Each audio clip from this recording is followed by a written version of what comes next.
Assalamualaikum warahmatullahi wabarakatuh. Perkenalkan, saya Rizky Fazari dari kelas Geografi. Saya akan menjelaskan bagaimana cara mendapatkan energi kelautan dan konversinya, yaitu ada energi pasang surut atau tidal energi merupakan sumber energi terbarukan yang dihasilkan dari pergerakan air laut saat pasang dan surut. Potensi energi ini sangat besar karena laut adalah sumber energi yang tak terbatas dan dapat diprediksi dengan akurasi yang baik. Beberapa negara seperti Kanada, Prancis, dan Inggris telah membangun pembangkit listrik tenaga pasang surut yang mampu menghasilkan energi secara terus-menerus. Namun, teknologi dan infrastruktur yang dibutuhkan untuk memanfaatkan energi pasang surut masih terbilang mahal dan sulit diimplementasikan di beberapa wilayah. Selain itu, pengaruh lingkungan terhadap laut juga harus diperhatikan, seperti perubahan arus laut dan sedimentasi. Meski demikian, energi pasang surut tetap dianggap sebagai sumber energi yang memiliki potensial dan dapat menjadi alternatif bagi sumber energi fosil yang semakin langka dan mahal.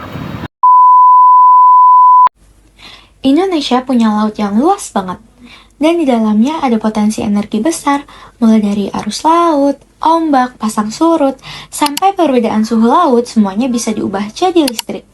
Beberapa daerah kayak Selat Lombok dan Samudra Hindia punya energi laut yang kuat dan stabil. Intinya, laut Indonesia bukan cuma indah, tapi juga bisa jadi sumber energi bersih untuk masa depan. Nah, di sini aku mau ngejelasin potensi energi kelautan di Indonesia. Salah satunya adalah energi pasang surut. Energi pasang surut atau tidal energi merupakan sumber energi terbarukan yang dihasilkan dari pergerakan air laut saat pasang dan surut. Potensi energi ini sangat besar karena laut adalah sumber energi yang tak terbatas dan dapat diprediksi dengan akurasi yang baik. Beberapa negara seperti Kanada, Prancis, dan Inggris telah membangun pembangkit listrik tenaga pasang surut yang mampu menghasilkan energi bersih secara terus-menerus. Namun, teknologi dan infrastruktur yang dibutuhkan untuk memanfaatkan energi pasang surut masih terbilang mahal dan sulit diimplementasikan di beberapa wilayah. Selain itu, pengaruh lingkungan terhadap laut juga harus diperhatikan, seperti perubahan arus laut dan sedimentasi. Meski demikian, energi pasang surut tetap dianggap sebagai sumber energi yang memiliki potensial dan dapat menjadi alternatif bagi sumber energi fosil yang semakin langka dan mahal. Nah teman-teman, aku selanjutnya bakal ngejelasin contoh energi kelautan apa saja yang sudah dikembangkan di Indonesia dan di dunia. Indonesia memiliki negara maritim yang memiliki potensi energi kelautan yang sangat besar. Beberapa di antaranya bahkan sudah berhasil dikembangkan. Yang pertama itu ada di Selat Larantuka, Nusa Tenggara Timur. Arus laut yang kuat dimanfaatkan untuk menggerakkan turbin bawah laut. Teknologi ini sudah berhasil menghasilkan listrik dalam tahap uji coba. Selanjutnya ada di Yogyakarta, energi gelombang laut di pantai Indramayu juga digunakan untuk menggerakkan alat pembangkit listrik dengan skala kecil. Hasilnya cukup untuk penerangan dan kebutuhan dasar di sekitar pantai. Selain itu, di Indonesia sedang mengembangkan teknologi OTEC, yaitu pembangkit listrik yang memanfaatkan perbedaan suhu air laut. Percobaan OTEC ini dilakukan di Sabang dan di Bali, dan menunjukkan bahwa teknologi ini berjalan lancar dengan baik meskipun masih dalam tahap riset. Sementara itu, di dunia internasional, beberapa negara sudah lebih maju dalam memanfaatkan energi laut. Di Prancis, pembangkit listrik tenaga pasang surut Larance menjadi salah satu yang paling sukses dan telah beroperasi lebih dari 50 tahun. Di Skotlandia, proyek Meigen memanfaatkan arus laut kuat dengan turbin bawah laut dan sudah menghasilkan energi listrik untuk ribuan rumah. Dan yang terakhir itu ada Portugal dan Australia, juga mengembangkan energi gelombang laut melalui teknologi modern yang mampu mengubah gerakan gelombang menjadi listrik. Sekian.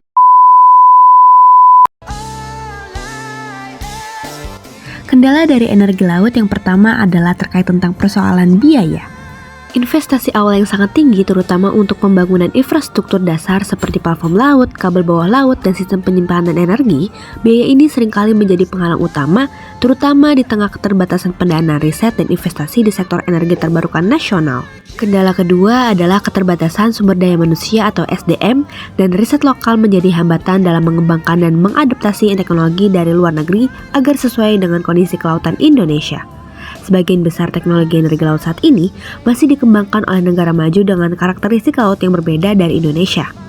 Kendala ketiga adalah regulasi yang mendukung serta insentif fisikal atau non-fisikal dari pemerintah masih sangat minim. Kurangnya peraturan khusus yang mengatur tentang pengelolaan energi laut menjadikan proyek-proyek energi laut sulit untuk dijalankan secara legal. Prospek ke depan dari energi terbarukan berbasis kelautan, seperti energi gelombang, pasang surut, arus laut, OTSC, dan angin lepas pantai. Nah, yang pertama, potensi energi sangat besar. Laut menyimpan energi yang jauh lebih stabil dibandingkan sumber lain. Indonesia memiliki garis pantai lebih dari 108.000 km, sehingga peluang pemanfaatannya sangat tinggi, terutama energi arus laut nih. Contohnya, Selat Laruntaka. Nah, terus ada juga Selat Lombok. Nah, energi gelombang di wilayah di Indonesia bagian selatan, ATEC, Ocean Thermal. Energi conversion di wilayah perairan dalam. Nah, yang kedua, menjadi sumber energi masa depan yang stabil dibandingkan tenaga surya dan angin yang fluktuatif. Energi laut lebih konsisten sehingga cocok untuk beban dasar, daerah terpencil, dan pulau-pulau kecil, dan sistem kelistrikan jangka panjang. Mendorong inovasi teknologi dan industri baru. Ke depan, industri yang berkembang meliputi turbin arus laut, perangkat penangkapan energi gelombang, sistem OTSC untuk listrik dan produksi air bersih, floating offshore wind. Teknologi ini akan membuka lapangan kerja baru di bidang teknik kelautan, energi, industri manufaktur turbin dan struktur laut, dan lain-lainnya. Nah, jadi kesimpulannya, prospek energi terbarukan kelautan sangat cerah, terutama untuk negara maritim seperti Indonesia. Teknologi ini mendukung kebutuhan listrik masa depan, transisi energi bersih, pengembangan ekonomi pesisir dan pulau, dan yang terakhir, industri baru berbasis inovasi.